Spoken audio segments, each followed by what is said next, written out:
একসময় ভারতের বিখ্যাত সাংবাদিক খুশবন্ত সিং হ্যাঁ পত্রিকায় মানে আমাদের দেশের সরকারে বরাবর লিখেছিলেন, তোমরা আমাদের উনালাইলা দাও, বিনিময়ে ফারাক্কার সব পানি নিয়ে যাও।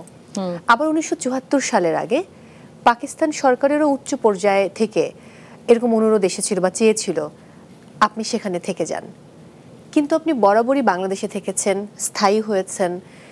এই 60 বছর ক্যারিয়ারে কখনো কি বিদেশে স্থায়ী হতে ইচ্ছা হয়নি? না। কেন?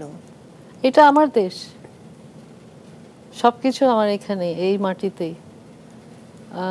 আমি যখন আমার বলবো যে আমার ক্যারিয়ারের একদম পিক অফ মাই ক্যারিয়ার পাকিস্তানে ছিলাম, মানে একটা ছবিতে 6টা গান হলে 5টা গানই আমি গাচ্ছিলাম, এরকম একটা অবস্থা। একদিনে ওই টাইমে ওই ফুল মিউজিশিয়ানের সাথে আমি একদিনে 7টা গান রেকর্ড করেছিলাম ছবির, এই স্টুডিও ওই স্টুডিও ওই স্টুডিও করতে করতে করেছিলাম। আমরা শুনেছি যে নূরজাহান উনি একটি গান করতো, আপনি 5টি গান করতেন। 5টি গান আমি করতাম, বা মেল সং কিছু থাকলে হতো। ম্যাডামের গান মাস্ট ছিল, একটা ছবিতে থাকবেই।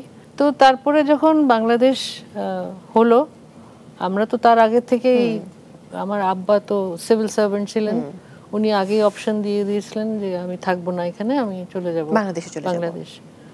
তো আমাকে জিজ্ঞেস করেছিল আব্বা যে তুমি কি যেতে চাও, তোমার এখানে এত বড় ক্যারিয়ার, এত নাম ধাম সবকিছু ছেড়ে তুমি যাবে? আমি বললাম হ্যাঁ আমি যাব। যদিও আমরা কোনোদিন এখানে থাকি নেই ওরকম ভাবে, মাঝে মধ্যে এসেছি, ছুটি কাটিয়ে চলে গেছি আবার, কিন্তু থাকা হয়নি কখনো ওইভাবে। তো আর ওই সময় তো আমরা 74-এ এসছি, তখন সিচুয়েশন একদম অন্যরকম ছিল।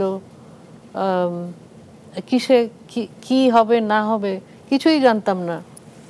আমি বললাম আব্বাকে যে না আমি যাব।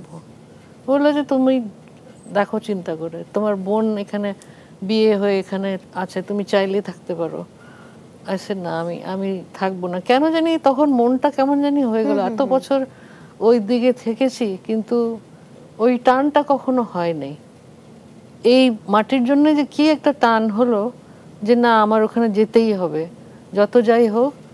বলে যদি ওখানে গিয়ে গান বাজনা সেরকম না হয়, না হলে না হবে, কিন্তু আমি যাব, ওখানে গিয়ে থাকবো।